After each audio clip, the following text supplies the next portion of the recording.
Olá, boa noite a todos. Agora em novo horário, nossa live hoje é de perguntas e respostas em otorrinolaringologia. Então manda tudo de pergunta aí que vocês tiverem de dúvida, que hoje é só para responder pergunta, tá?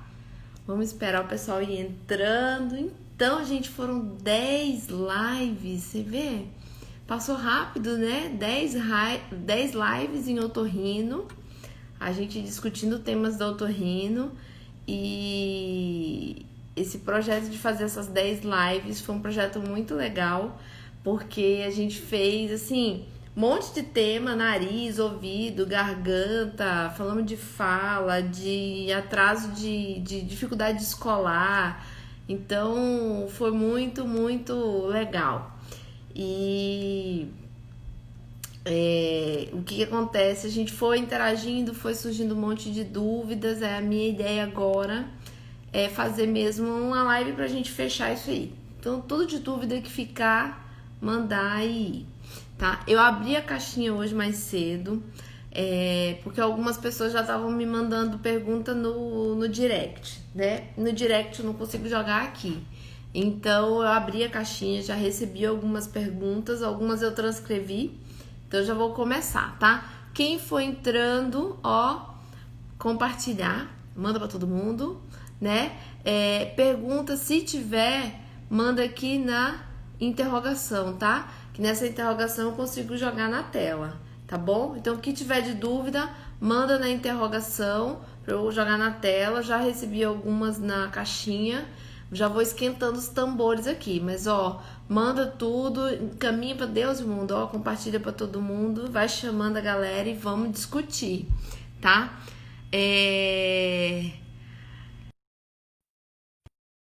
Assim, básico que eu praticamente não falei. Como limpar o ouvido? Essa foi uma pergunta que eu recebi no direct até. Gente, o que acontece? O que leva uma pessoa a querer limpar o ouvido? É a sensação, a ideia de que a cera é sujeira, né? Só que cera não é sujeira, gente. O nosso ouvido, ele produz cera exatamente para proteger o nosso ouvido de infecção. Então, a cera, ela tem uma série de substâncias que são bactericidas. Ela é uma proteção natural do nosso organismo, entende? E ela só é produzida na parte mais externa do ouvido. O que acontece? Alguém pega lá as hastes, vamos falar logo o nome? Cotonete, pega o cotonete e enfia no ouvido para limpar, para tirar a cera. Então, cera, saúde, coisa boa, proteção do seu organismo, você vai lá e tira, mas tudo bem. O que o cotonete faz? Uma parte você tira, outra parte você empurra. O que acontece? A maioria dos pacientes lá no consultório que eu preciso lavar o ouvido, tirar a cera no ouvido, são pacientes que usam cotonete. Tá vendo? Você pensa bem, olha o contrassenso, né? Não, quem limpa o ouvido com cotonete não precisa fazer limpeza no consultório. Muito pelo contrário.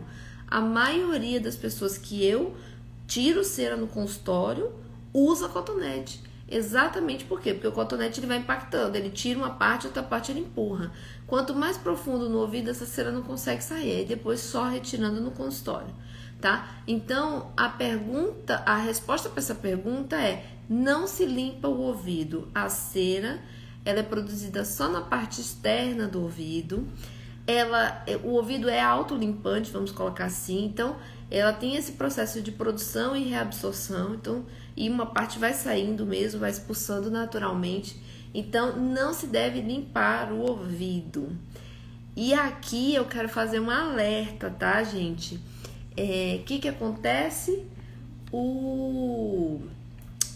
Eu já operei, e não foi pouco, tá? Pacientes com perfuração de tímpano por conta dessas tentativas de limpeza, seja com cotonete, com grampo, com tampa de caneta. Então, o ouvido da gente tem 2 a 3 centímetros para dentro. Então, é praticamente o tamanho da parte do algodão do cotonete. Vai fundo, fura o tímpano mesmo, tá?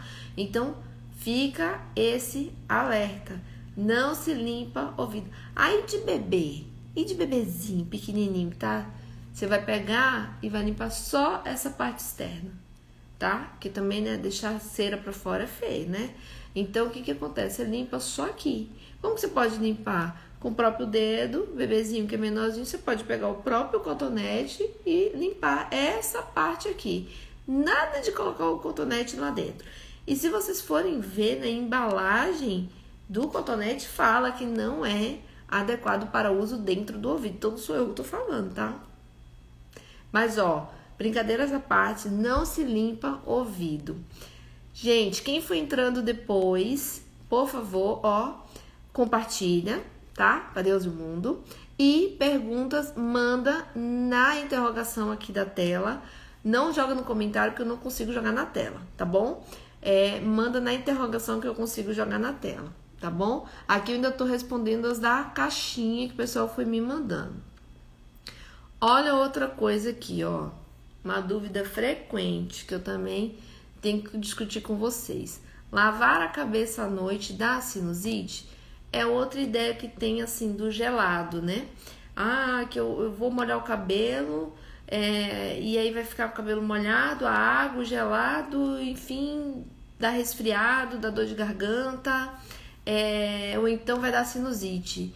Não dá, gente. Então, isso aqui é um mito, não existe isso. Na verdade, o que acontece? Falando assim de uma forma... Oi, Nath, seja bem-vinda. Ó, sejam bem-vindos todos, né? O que acontece, gente? Lavar a cabeça à noite dá sinusite? Não. Na verdade, o que acontece? Você não pode deixar a criança ou mesmo um adulto desconfortável em relação à temperatura. Eu tento explicar assim para o paciente entender.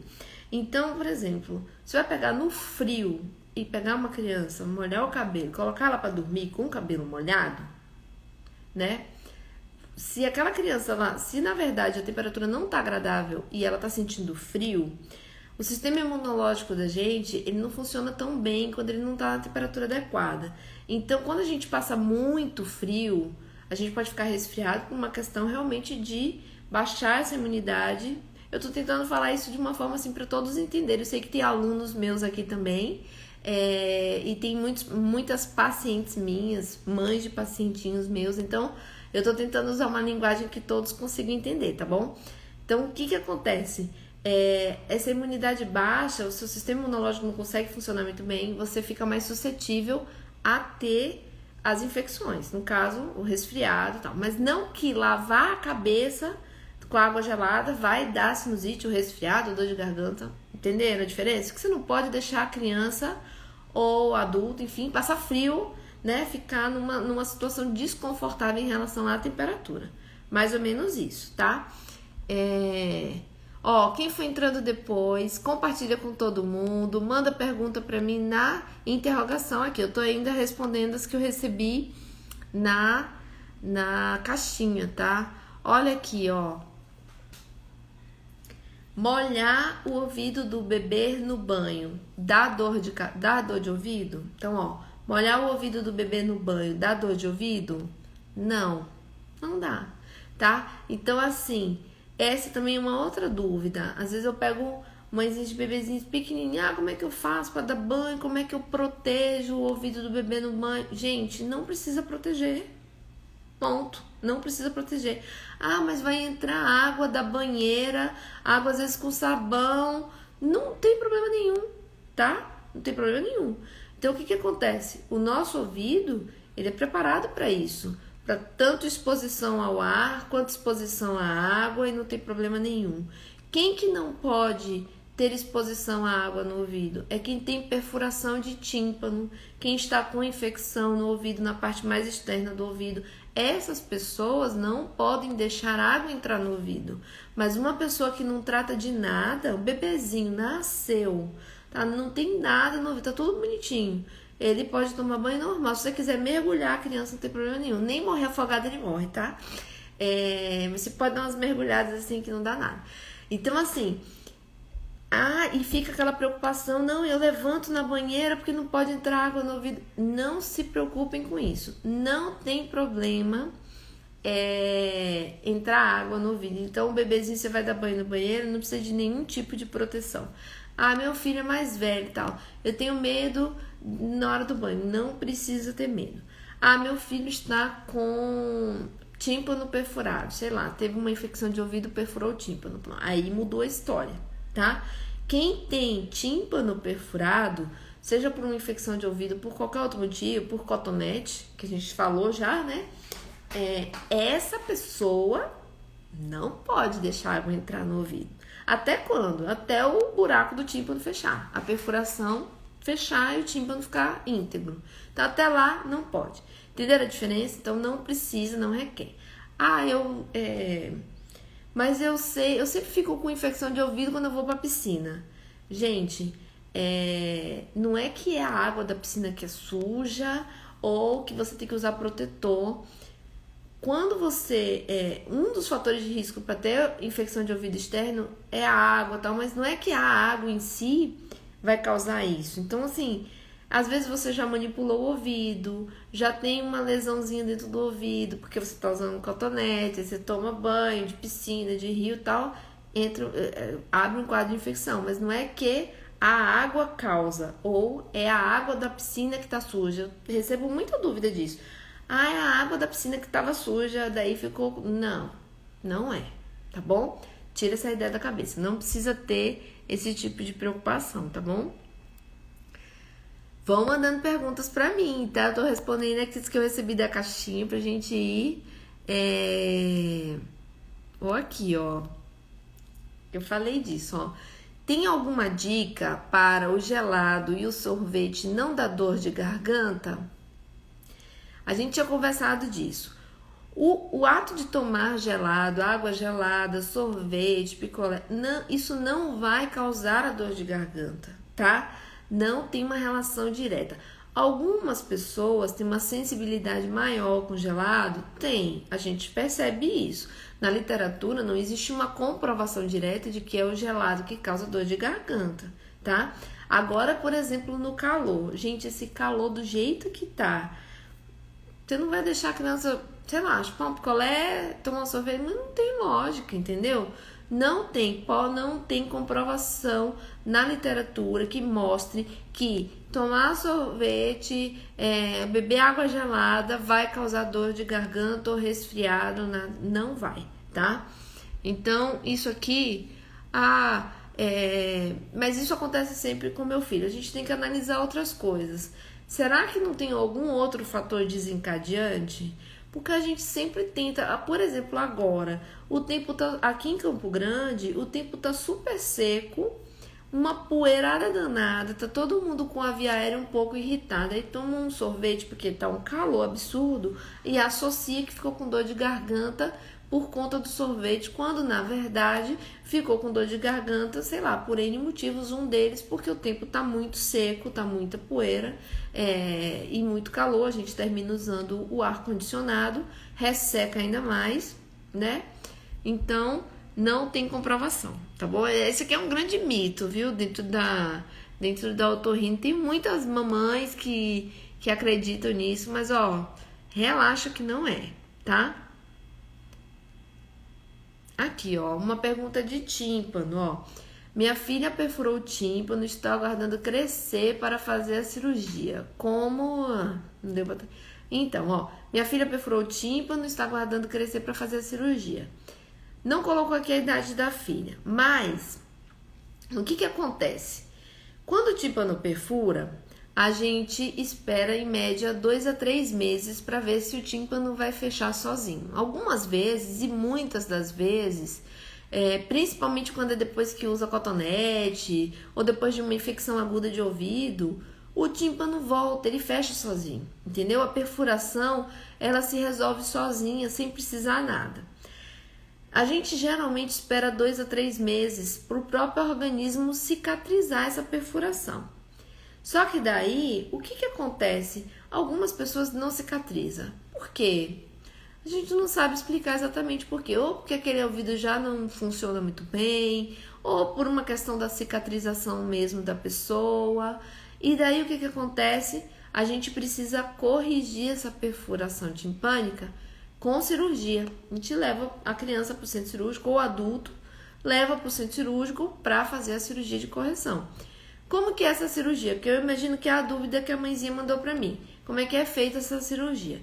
Então a gente pega um negócio que a gente chama de enxerto, que é um tecido para colocar lá na perfuração do tímpano. Isso é feito com microscópio ou com vídeo, e a gente coloca junto da membrana timpânica para tampar o buraco no tímpano e espera para ver se o organismo daquela pessoa gruda aquele enxerto e a perfuração fecha. Então, tentando falar de uma forma para vocês explicarem, a cirurgia é mais ou menos isso. Vai fechar 100%? A maioria tem uma resposta boa, viu? Quando é assim por trauma, não tem infecção de ouvido de repetição, geralmente fecha o buraco. Alguns não fecham, porque é que nem eu falei, depende da cicatrização. E a partir de que idade? Porque aqui é o caso, né? Tá aguardando crescer, provavelmente uma criança pequena. Essa cirurgia de ouvido, ela tem alguns cuidados pós-operatórios. Às vezes a gente tem que limpar o ouvido por fora, tem que aspirar, tem que fazer curativo. E esse cuidado pós-operatório é fundamental para o resultado da cirurgia.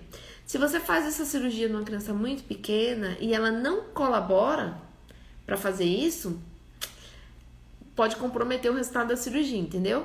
Então, eu geralmente espero lá por volta dos 8 anos para pensar em operar. Por conta disso. Mas também colaboração, né, gente? Depende muito, né, de criança para criança. Não é uma coisa assim... Então, tem criança que até um pouquinho mais nova colabora bem e dá para fazer. E uma outra coisa é o seguinte... Pro ouvido cicatrizar, o nariz tem que ser bom. Então, existe isso aí também. Então, se a criança ainda está muito encatarrada, é uma criança que ainda não está respirando bem pelo nariz, é melhor não mexer no ouvido ainda. É melhor primeiro tratar bem o nariz, deixar o nariz bom, melhorar essa fase de muito resfriado que a criança tem quando pequenininha, para depois mexer. Por quê? Faz a cirurgia no ouvido, começa a desandar o nariz, compromete o resultado da cirurgia. Entenderam? Mais ou menos? Gente, quem foi entrando depois, manda pergunta pra mim e compartilha com todo mundo, tá? Tô respondendo aqui. Acabou as perguntas, acaba a live. Mais ou menos assim, tá? E vão me mandando aqui, vão mandando oi pra mim. Não me deixa aqui falando sozinha, não. Ó lá. Deixa eu ver o que mais de pergunta que eu recebi, ó. Mais uma pergunta aqui, ó. Bebês podem molhar o ouvido durante o banho? Isso eu já respondi. Pode, não precisa ter medo, não tem problema nenhum. É água com sabão, não tem problema, tá? Não tem nenhuma restrição. A restrição para não deixar beber água... Tô doida, ó. A restrição para não deixar entrar água no ouvido é pessoas, crianças ou adultos que tenham perfuração de tímpano, tá bom? Oi, Cássia, seja bem-vinda, viu? Se tiver alguma dúvida, manda pra mim, tá? Então, entenderam esse lance do ouvido, né? Não limpar o ouvido com cotonete. Já tive que operar criança, tanto criança quanto adulto, por conta de perfuração de tímpano pelo bendito do cotonete, grampo e afins, tá? Não se limpa o ouvido e não se preocupe em proteger o ouvido da criança no banho. Olha aqui, ó. A Samara. Olá, Samara, vou responder sua pergunta. O umidificador é melhor que ar-condicionado? Você sabe que nem tinha vindo essa pergunta na caixinha e eu fiquei feliz de você ter mandado. Sabe por quê? Porque também é outra dúvida que aparece muito no consultório. Se eu for dizer pra você, assim, dessa pergunta é o seguinte, depende. Você botou umidificador é melhor que o ar-condicionado. Eu imagino que seja ventilador e ar-condicionado, né, Samara? Então, assim, ó, o que acontece? O que é melhor? O ventilador ou ar-condicionado? Depende, tá? O ventilador, se você pega o vento do ventilador e joga direto no rosto, existe um reflexo dentro do nariz que ele tende a diminuir o fluxo de ar quando ele tem um fluxo muito grande no rosto. Então, se você joga muito vento direto, é quase que um reflexo dentro do nariz, ele causa uma obstrução nasal, tá? Então, vai ter um inchaço das estruturas dentro do nariz, falando também para vocês conseguirem entender. Então, existe um inchaço ali relativo. O que acontece? Entope o nariz. Então, nesse quesito, o ventilador, ele é pior do que o ar-condicionado. Só que, o que a gente tem que ver em relação ao ar-condicionado? Ar-condicionado, a gente tem que ser limpo a cada 6 meses, tá? Dependendo da região que você mora, agora que tá uma poeirada danada, você tem que fazer uma limpeza, chamar técnico e limpar. Isso de 6 em 6 meses. Aquele filtro que fica dentro, que você abre a tampa do ar-condicionado e limpa, aquele você tem que estar limpando a cada 2, 3 semanas, dependendo muito da época do ano. Se o lugar que você mora tem mais ou menos poeira, se é uma parte mais alta da cidade ou menos alta. Então, assim, um ar-condicionado que está sujo, eu considero ele pior do que um ventilador. Você entendeu? Então, por isso que eu digo que depende. O ar-condicionado que tá bem limpo, ele é melhor do que o ventilador nessa quesito de jogar o vento direto no rosto, tá? Então, é isso. O único alerta que eu faço é o seguinte: o ar-condicionado, ele diminui a umidade do ar. Aqui na nossa cidade, em Campo Grande, Mato Grosso do Sul, o que acontece? Chegou a 22% a umidade do ar. Uma umidade muito baixa. Tem piores. Quem mora em Brasília está acostumado a níveis até piores, né? Então já é ruim. Você vai dormir com ar-condicionado, o que acontece? Resseca ainda mais. Esse ressecamento entope nariz, dá sensação de congestão, dá irritação em toda a via aérea, não só no nariz como na garganta, tá? Ó, eu vi que tem algumas pessoas mandaram, a Ana, a Cássia. Vocês conseguem mandar essa pergunta aqui para jogar na tela? Hein, Ana? Ainda bem que você tá aqui, hein? Ó, quando é indicado colocar tubinho de ventilação, qual idade? Ó, vou respondendo aqui a da Ana. A Ana, gente, quem for tendo dúvida, manda pra mim na caixinha, eu vou responder, eu juro. Ó, a Ana colocou assim, ó, quando que é indicado colocar o tubinho de ventilação, em qual idade? Vamos explicar então o tubinho de ventilação, porque às vezes as pessoas aqui não sabem, tá, Ana? O que acontece? Existe um tipo de otite, de inflamação no ouvido, que ela é um tanto quanto silenciosa. É o que a gente chama de otite média serosa, como se fosse um catarrinho dentro do ouvido. Alguns pais já devem ter ouvido assim falar em algum momento para os seus filhos. Então, o que acontece? Esse tipo de otite, ela não causa dor e febre, como a otite clássica que os pais estão acostumados. O que ela dá? A audição abafada. Quem já viajou de avião, quando tá lá em cima, que sente aquele abafado, quando tá descendo, que parece que abre, então fala, nossa, que alívio, voltei a ouvir. Então, essa é mais ou menos a sensação que a pessoa que tem otite média serosa, que é esse catarro dentro do ouvido, uma espécie de catarro dentro do ouvido, tem. Então, o que acontece? A maioria tem esse catarro dentro do ouvido porque não está respirando bem, seja por rinite alérgica, por um resfriado. Quem nunca aqui ficou resfriado e sentiu o ouvido tampado? É mais ou menos isso, né? Existe um tubo que ventila o ouvido. Esse tubo não ventila muito bem porque está tudo inflamado, está tudo irritado, é uma coisa só isso aqui, né? Tudo se comunica. E daí começa a criar uma pressão dentro do ouvido e forma esse catarro lá dentro. Então, na criança, o que acontece? A gente trata o nariz, tem que melhorar, esse catarro tem que sair. Porque, gente, o que acontece? Catarro dentro do ouvido, o som, ele não consegue ser conduzido de forma correta. Como não conduz o som correto, o que você vai ter dessa criança? A audição abafada, ela tem perda de audição. Só que é uma perda de audição que tem de ser transitória, né? Conforme você melhora, esse catarro sai ali de dentro do ouvido e ok, tá? Né? E resolvido o problema, a criança volta, a pessoa volta a escutar normal. É o que acontece com a gente quando acaba o resfriado. Você fica com aquela audição que parece que tá eco dentro do ouvido, né? Parece que fala, nossa, parece que tá cheio de líquido. Tem gente que fala assim, nossa, eu bato assim, ó, parece que tá cheio de água dentro do ouvido. Conforme você vai melhorando do resfriado, melhora. O que acontece?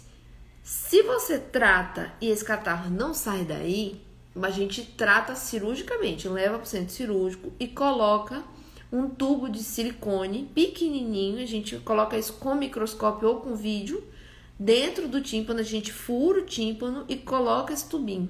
Por quê? Esse tubinho, ele vai ventilar, ele é um buraco no tímpano, é um buraco que a gente faz de propósito no tímpano. Pra quê? Pra poder sugar esse catarro de lá de dentro e poder ventilar esse ouvido. Porque se não ventilar, o som não vai e a criança fica com perda de audição. Então, a indicação é aquelas crianças que têm catarro dentro do ouvido, certo? Que tem o catarro dentro do ouvido, que não melhorou com o tratamento clínico e tem algum distúrbio de fala, começa a atrasar a fala, tá com perda de audição, a gente tem que colocar com o tubinho de ventilação, que em geral fica ali 6 meses, eu acho pouco. O representante fala de 1 a 2 anos, é mais ou menos essa média que eu vejo, tá? E o próprio organismo expulsa o tubinho sozinho. O problema do tubinho, gente, é que não pode mergulhar, né? Enquanto tiver com o tubinho lá, teoricamente não pode mergulhar. Então essa é a parte chata, porque se segurar uma criança 1 ano, 2 anos sem entrar na piscina, é difícil. Só que você vai deixar ela com atraso de fala? Você vai deixar ela sem escutar? Não, né? Então é melhor ela sem piscina do que com atraso de fala ou sem escutar. Então é sempre custo-benefício quando você vai indicar uma cirurgia para criança, entendeu? Vamos lá, olha lá quanta gente. Sejam bem-vindos, meus amores. Ó, se tiverem dúvida, gente, vocês estão mandando dúvida aqui, manda aqui. Vamos ver, ó, chegou mais, ó. Vamos ver aqui, ó. Ó, bebê indo para o 7º mês e não quer comer. Eu fiz até uma live com uma nutricionista infantil, a Maíra Osório, tá até lá no meu IGTV. A gente estava falando da questão da importância de evoluir a dieta. Eu sei que não é bem a sua pergunta, foi a Dani que me mandou essa pergunta. Mas assim, ó, Dani, o que acontece? Uma das coisas da criança não querer comer é exatamente os pais terem uma relutância maior em evoluir a consistência da dieta. Às vezes não evolui, não fica só no líquido, quer bater tudo no liquidificador, porque tem medo da criança engasgar, e asfixiar, e sufocar, tem tudo aquilo, né? Então, o que acontece? Uma das coisas que faz a criança não evoluir na introdução alimentar é não querer evoluir a consistência da dieta, né? Outra coisa é o seguinte, a criança tem um reflexo, isso também foi bem lembrado, ainda bem que eu me lembrei disso agora para falar para vocês. Na live a gente falou disso, que os pais morrem de medo de engasgo e tudo mais. Só que o bebezinho, no começo da introdução alimentar, ele tem muito um reflexo chamado de gag. O gag é um reflexo protetor, tá? Então, o que acontece? A criança vai engolir, às vezes ele engole um pedaço maior do que era, um volume maior do que ele conseguia, ele meio que regurgita aquilo volta pra boca, ela mastiga, engole de novo, ou então ela cospe. Só que daí o que acontece? Como ela faz essa coisa, parece que, né, que regurgita, os pais acham que tá vomitando, acha que não gostou da comida. Então isso também é outra coisa. Ele não tá gostando, porque toda hora ele tá, né, ele tá regurgitando, quando na verdade é só gag, que é um reflexo transitório, né, porque a criança tá aprendendo a comer, gente. É difícil coordenar, eu falei isso até na live, é difícil engolir não é fácil, ela tem que coordenar, mastigar, respirar e engolir. Tem toda uma coordenação aí, não é tão bonita, não nasce sabendo não, vai aprendendo, é por isso que a gente faz a introdução alimentar de forma progressiva e calma, sem pressa, sem medo. Então essa é uma delas. E outra, viu, Dani, é persistência, sabe? Persistência. É ficar dando, E uma coisa que eu vou dizer pra vocês, eu não sou nutricionista, né, tal, mas que é uma outra coisa, como eu atendo muitas mães, eu vou falar mais ou menos o que eu vejo. A criança não quer comer, as mães vão lá e dá o leite. Vai e substitui, sabe? Ele não quer comer, tadinho, toma leite. Não é assim. Bom, eu não acho que é assim. Porque o que acontece? Primeiro que depois dos 6 meses de idade, o leite só não sustenta. Mas é um leite enriquecido. É enriquecido, mas não sustenta. Um sustento, porque senão ia ficar só tomando leite, não tinha por que fazer introdução alimentar, certo? Então, você vai fazer a introdução alimentar. Tem que dar os nutrientes para a criança. Na primeira recusa, você pega e dá leite, que é um alimento que ele já está acostumado. O que ele vai fazer? Aumenta a recusa. Por quê? Gente, bebê não é bobo. Ele está acostumado com leite. O leite ele já aprendeu. Então, ali, ele já está 6 meses, já está habituado com aquilo ali, né? É mais fácil para ele. Por que ele vai querer aprender a ficar mastigando, coordenando mastigação e ainda o gag para completar a situação, né?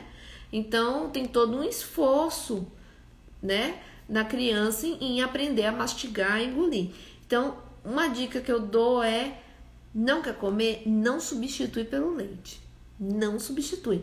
Tenta oferecer outra coisa, vai com mais calma. Morrer de fome eles não morrem não, viu?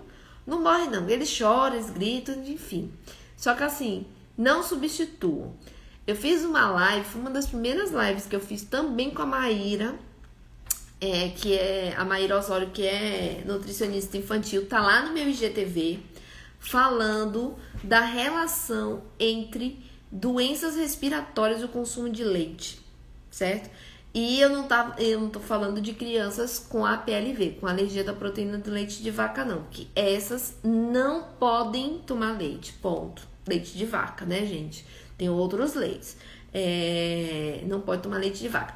Mas mesmo as crianças que não têm alergia à proteína do leite de vaca, o que a gente percebe? Criança que vive encatarrada, quando você vai pesquisar lá na história, alto consumo de leite. Então, não tô dizendo que tem que tirar o leite de ninguém, tá, gente? Não entendo errado.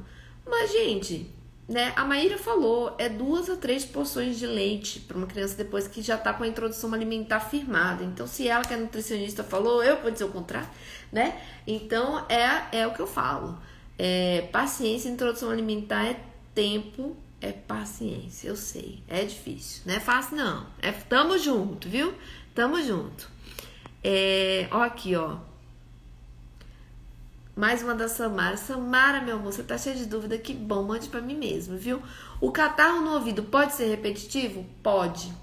E uma das causas de ter esse catarro no ouvido, que é a otite serosa que a gente falou, de repetição, é rinite alérgica que não tá controlada. Então, porque pensa o seguinte, ó, gente, na criança pequena, infecção de ouvido, de repetição, toda hora tá com dor de ouvido, pesquisa o nariz. A dica é essa. Por quê? Porque o tubo que ventila o ouvido, que dá uma aerada no ouvido, ele fica atrás do nariz. A maioria, faz esse teste vocês aí, ó. Se vocês soprarem a boca assim, vocês vão ver que dá todo mundo já fez isso. Às vezes você tá mastigando e parece que faz um barulho no ouvido. É por conta desse tubo, que chama tuba auditiva, que fica atrás do nariz e que ventila o ouvido, entendeu? Então, catarro no ouvido de repetição, infecção, otite de repetição, pesquisa o nariz, tá? E até deixo um alerta para os meus alunos que estão aqui, para os pediatras que porventura estejam aqui e para as mamães. Ó, infecção de ouvido de repetição, não tem conversa. Otorrino, ponto. Por quê? A gente precisa olhar a via aérea da criança. O que me deixa triste? Que chega lá no consultório, é assim, ó. Teve infecção de ouvido, foi no pronto-socorro, tomou um antibiótico X. Aí passou um mês e meio, teve infecção de ouvido de novo. Aí vai, sei lá, no pronto-socorro de novo, toma já um antibiótico Y, que é mais forte do que o X. Aí beleza, passa um mês, 2 meses, infecção de ouvido de novo. E nisso, quando chega pra mim, já tomou tudo quanto é tipo de antibiótico. Eu já tive que internar, porque não tinha mais o que fazer via oral, a criança já não estava tendo resposta, você tem que internar para fazer medicamento na veia por conta de um uso, às vezes, abusivo de antibiótico. Então, assim, a dica é, infecção de ouvido de repetição é problema no nariz até que se prove o contrário, tá? Então, o otorrino tem que avaliar, tá bom? Vamos ver aqui. Tô gostando, vocês estão mandando pergunta. Olha lá, ó. Tenho sinusite e percebo que quando tomo muito leite piora. Faz super sentido. É o que eu tava falando.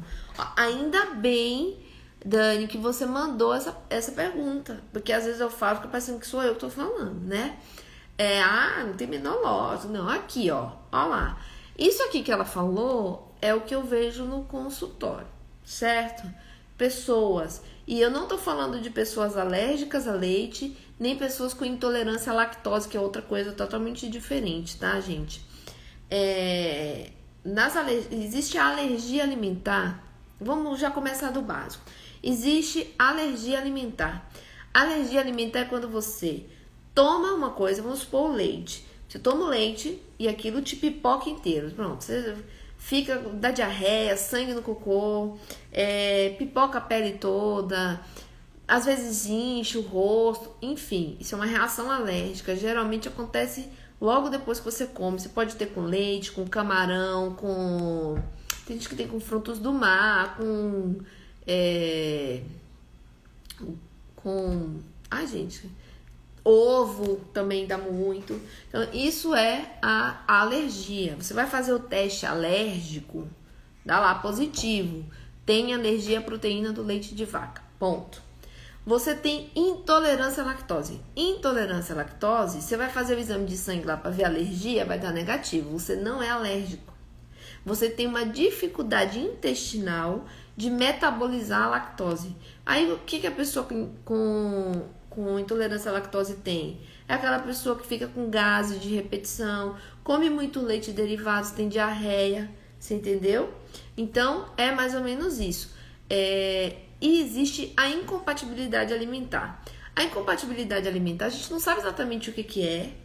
E aí, o que acontece? A pessoa não tem alergia. Se você for fazer o teste alérgico, negativo. Ela não tem alergia, certo? Mas é uma pessoa que consome determinados alimentos, horas ou até 2 dias depois, tem sintomas que pode ser muito suor, dor de cabeça, sensação de empachamento, parece que fica estranha. Então, N sintomas. E o aumento da produção de muco entra aí. O que a gente percebe? Crianças muito catarrais, pessoas que têm muitos sintomas, principalmente de catarro, né? Nem tanto de obstrução. Eu não sei, Dani, se você estiver online aí, manda pra gente. Quando você tá com a crise de sinusite, é muito mais catarro? Porque assim, o que a gente percebe? Que o alto consumo de leite, ele tem uma relação direta aí com essas pessoas que têm muita queixa de catarro. Catarrenta. Então, criança catarrenta, você vai lá ver 8 mamadeiras, 6 mamadeiras, entendeu? E eu não tô falando, gente, da época de bebezinho pequeno, tá? Que é aleitamento materno exclusivo. Eu tô falando de criança já depois que entrou na introdução alimentar, pelo amor de Deus, né? Ninguém vai ficar aqui regrando leite para bebezinho que nem começou a introdução alimentar. Não é isso. Mas vocês sabem, vocês com certeza conhecem aí um monte de pessoa que tem criança com 2, 3 anos que toma 4, 5, 6 mamadeiras por dia. Desculpa, tá? E ela vai comer menos? Vai comer menos, porque o leite enche, gente, né? Dá saciedade. Então, essa é a dica. Tem total relação com o consumo de leite com doenças respiratórias, tá? Isso aqui eu quero falar. Isso aqui é uma pergunta que eu achei muito legal. Nós estamos no Setembro Azul, de conscientização aí da deficiência auditiva e da surdez.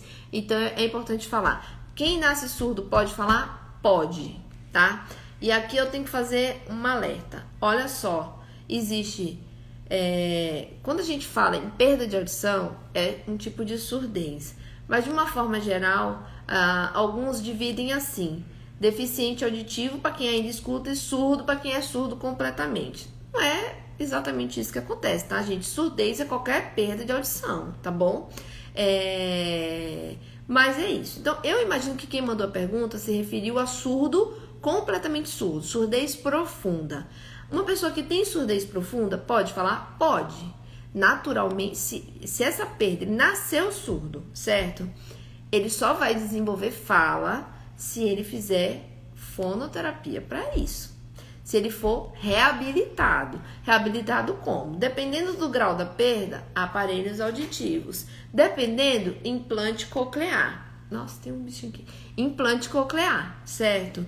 Eu preciso dar uma fonte sonora. Isso para ele falar, que nem eu tô falando, que nem você fala.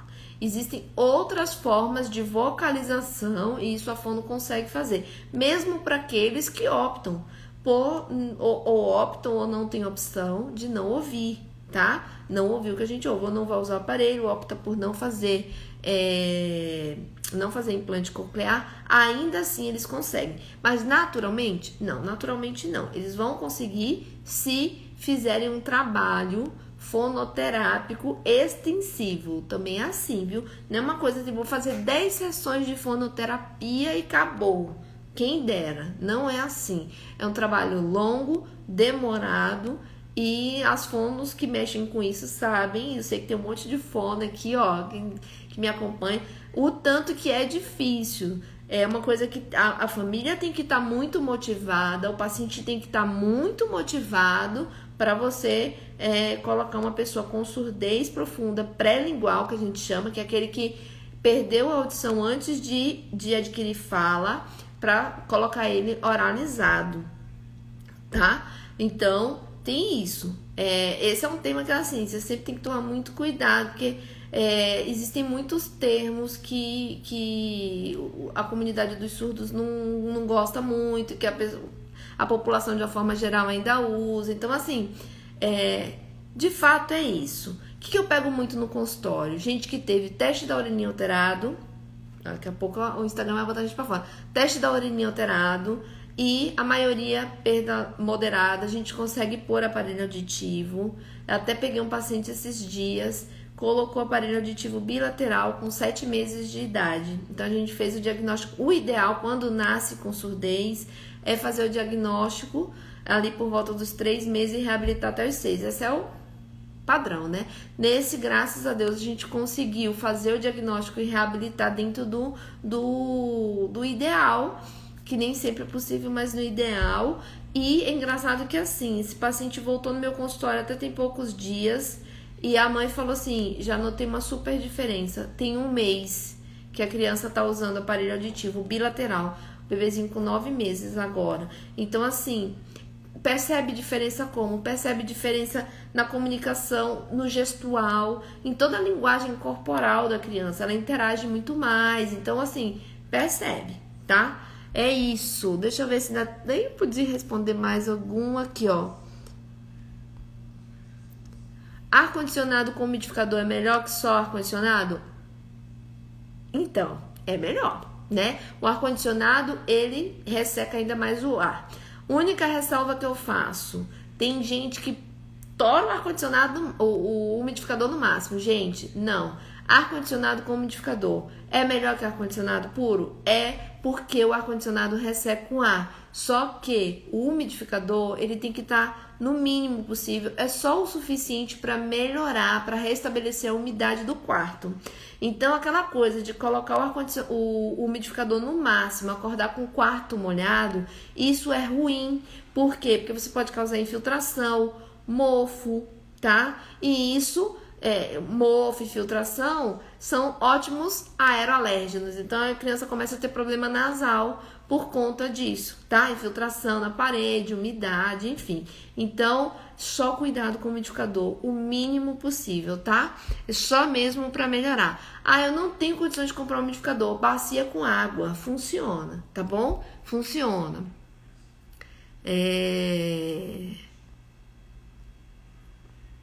Olha aqui, ó. Deixa eu ver, dá tempo ainda. Meu bebê tem 2 meses, engasga muito. Tem algum exame que dá pra ver? Gente, bebezinho muito pequenininho engasga muito no começo, pode acontecer, tá? O que acontece? A gente não tenta fazer muita coisa invasiva no bebê pequeno, porque na maioria das vezes é transitório. Então, se for com 2 meses é só peito ou mamadeira. O que a gente precisa ter de orientação aqui? Se a mama estiver muito cheia, esvazia um pouco a mama, certo? Esvazia um pouco a mama, por quê? Porque às vezes a criança abocanha com tudo e tá muito cheia, vem um volume muito grande, ela não consegue coordenar ali para engolir, ela engasga. E se for mamadeira, O que você tem que ter em mente é o seguinte, o bico da mamadeira, ela tem por faixa etária. Então, por exemplo, mamadeira da marca X, você vai lá, tem o bico de 0 a 3 meses, de 3 a 6 meses. Então, você só tem que ficar atento se o bico que você está utilizando para mamadeira é um bico adequado. Outra coisa é posicionamento da criança. Então, a criança, ela tem que estar inclinada, sentadinha, você não vai mamar deitado, aumenta o risco de engasgo. Então, uma das coisas pelas quais eu defendo que não se deve dar mamar deitado, tá bom? Vamos ver, temos aqui algumas, vamos lá. Ó, essa pergunta também é muito interessante. Olha aqui, ó, antes da gente passar para a próxima pergunta, a Andréia, que é fono, tá colocando aqui que dá para fazer ultrassom com Doppler, deglutição. Sim, tem vários exames. Na verdade, o que a gente vai chegar a fazer, e é bem lembrado, André, que não são invasivos, né? É tipo um ultrassom que põe no pescoço para você ver para onde que o líquido tá indo, se ele tá acumulando mais de um lado, do outro. Isso consegue fazer super simples de fazer.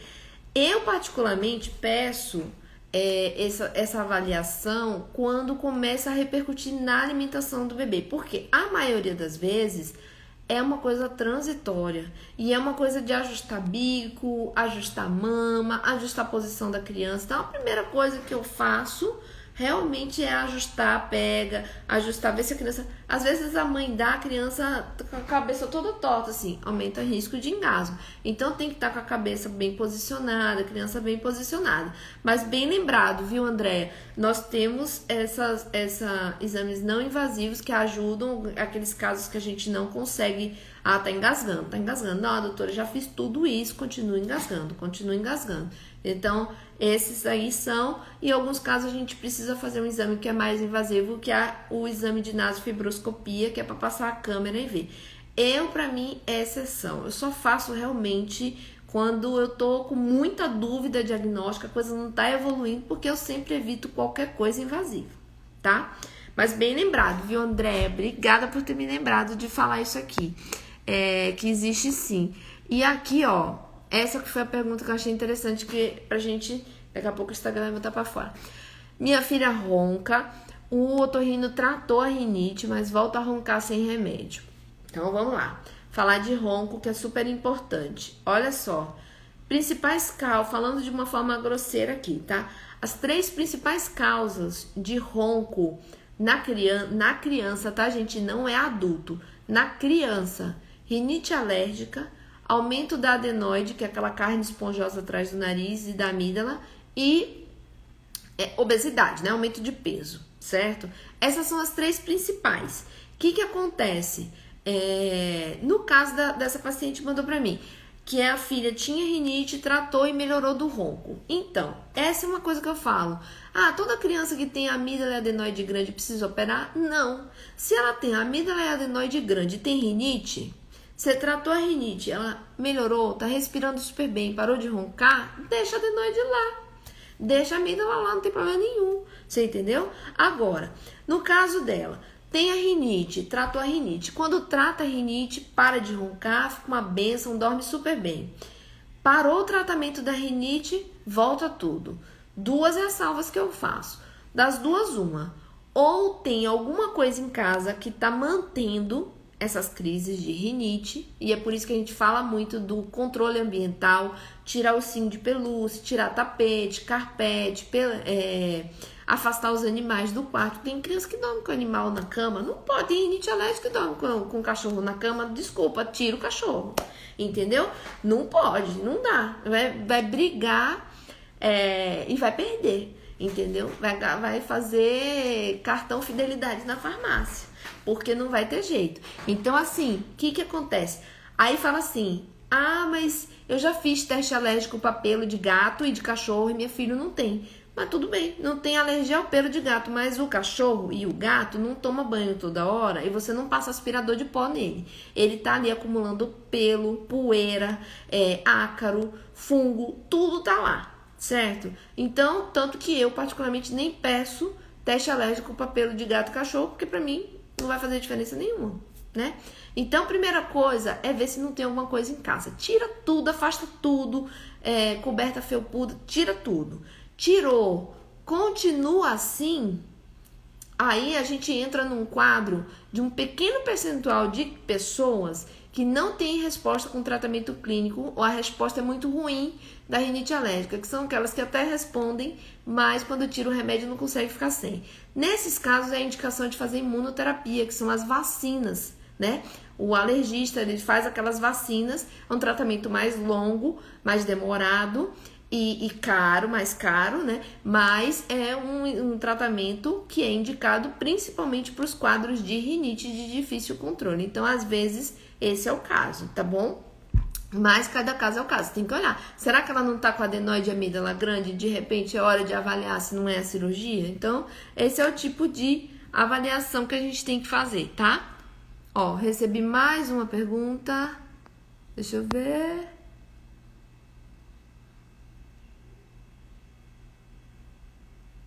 Ó. Dani, aqui. Quando estou com sinusite, mas não sai o catarro. Não tem essa ideia de, não sai o catarro é pior. Não, é mito isso, tá? É mito. Tem padrão que é mais obstrutivo, tem padrão que é mais secretivo. Enfim, aquele que não consegue expelir o catarro é pior? Não necessariamente, tá? Não necessariamente. Aqueles que têm uma dificuldade maior, que o catarro sai mais espesso, a lavagem do nariz ajuda um monte, viu, Dani? Então, assim, independente da causa, o otorrino tem que te ver, mas a lavagem do nariz sempre alivia esses sintomas nasais. Então, eu sempre vou recomendar pra vocês isso, tá? Deixa eu ver outro aqui, ó. Bebê que dorme com os olhos um pouco abertos. Não, pode acontecer, tá? Se ele não acorda com o olho irritado, nada disso, tá bom? Não tem problema nenhum.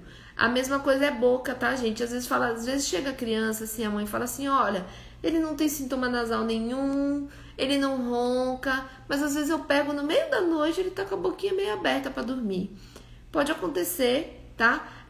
E não ser considerado respiração oral. Então, às vezes, a criança tá num sono mais profundo, num grau de relaxamento maior, ela abre um pouquinho a boca, mas isso você vai ver como que você diferencia. É diferente da criança que tem respiração oral, que tá o dia inteiro com a boca aberta, que não consegue respirar, o sono é super agitado, uma outra história, tá? E o alerta que eu faço é criança que usa chupeta, que chupa dedo, também pode ficar com a boquinha mais aberta por conta também do hábito de chupar o dedo, de chupar a chupeta. Então, essa questão de criança, eu já emendei uma coisa na outra, né? Que às vezes pergunta assim, e dorme com a boquinha um pouco aberta, mas não ronca. Então, a gente avalia essa parte também, tá? Meus amores, eu falei que essa live ia ser rapidão, olha lá, falta 6 minutos pra acabar, tá vendo? E eu consegui responder todas as perguntas que chegaram aqui. Ficou alguma que eu não respondi? Deixa eu até ver. Deixa eu ver se ficou alguma aqui que mandaram no comentário. Mas é isso, gente. O que eu quero que vocês lembrem é o seguinte. Problema respiratório, lavar o nariz é uma bênção, tá? Lavar o nariz com soro ajuda um monte. Quando desconfiar de muita dor de garganta de repetição, busca o nariz, certo? É outra dica que eu tenho que dar pra vocês, porque assim, quando você não respira pelo nariz, você vai respirar pela boca. Essa respiração pela boca resseca a mucosa da boca, ela favorece a criança a ter faringite de repetição, então que são as dores de garganta de repetição. Então, é até estranho que às vezes o paciente vem aqui no consultório com queixa de dor de garganta de repetição, às vezes já dizendo que é amidalite, coitada da amígdala tá lá, meu Deus do céu, de inocente, levando a culpa, querendo tirar a amígdala, e eu falo assim, não, nós vamos passar um spray no nariz, vamos lavar o nariz, fazer esse tratamento e ver como é que fica. E às vezes o pai fala assim, não, mas como assim? Não, ele não tem nada no nariz, tá? O nariz talvez não esteja tão bom. No meu exame físico eu acho que tá pálido, que tá inchado, que tem sinais de rinite alérgica, nós vamos tratar. certo? Então é uma dica. Dor de garganta de repetição, às vezes o problema é nariz. Se não respira bem pelo nariz, tem maior risco de ter infecção de garganta de repetição. E daí não adianta ficar tratando a garganta. Ou achar que vai tirar a amígdala e vai acontecer um milagre. Eu brinco assim, eu vou tirar a amígdala, mas a garganta continua lá, né?